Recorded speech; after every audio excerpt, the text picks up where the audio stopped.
In our new exhibition, Most Loved Works in the Stanley Spencer Gallery, we are delighted to be able to share with you the works from our collection that our volunteers love the most. Cookham, where our gallery is situated, was Spencer's home village, and he loved Cookham and was deeply embedded in it.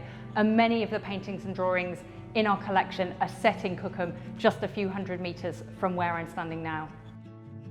Some of the works on display are naturalistic landscapes, like View from Cookham Bridge, which was painted just a few hundred metres from the gallery, and you can walk down and see the same view today. Spencer painted many biblical scenes, but he didn't set them in Palestine, he set them in Cookham.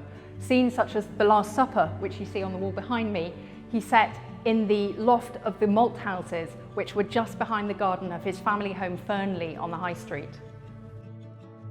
Spencer was a religious visionary, and he painted everyday scenes overlaid with a spiritual world. Scenes like an incident that his father recounted to him in his childhood of old Sarah Tubb, who was so frightened by the vivid sunset caused by Halley's Comet that she ran out into the street, dropped to her knees and began to pray. And Spencer shows her in the High Street, just down the road from where the gallery is now, surrounded by heavenly visitors who are comforting her.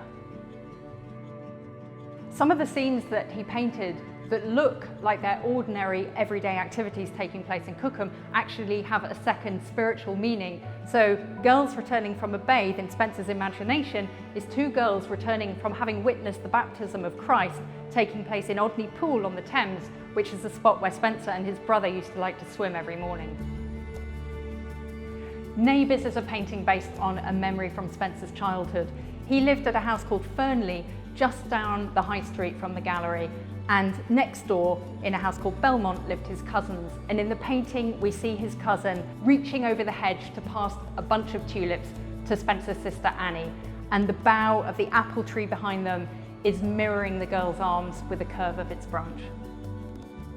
Everybody Loves Roy, a charming pen and ink drawing of young Roy Lacey, the younger brother of Spencer's friend, leaning over a pew in Holy Trinity Church. And Spencer himself was really still a boy when he drew it. He was just 15 or 16.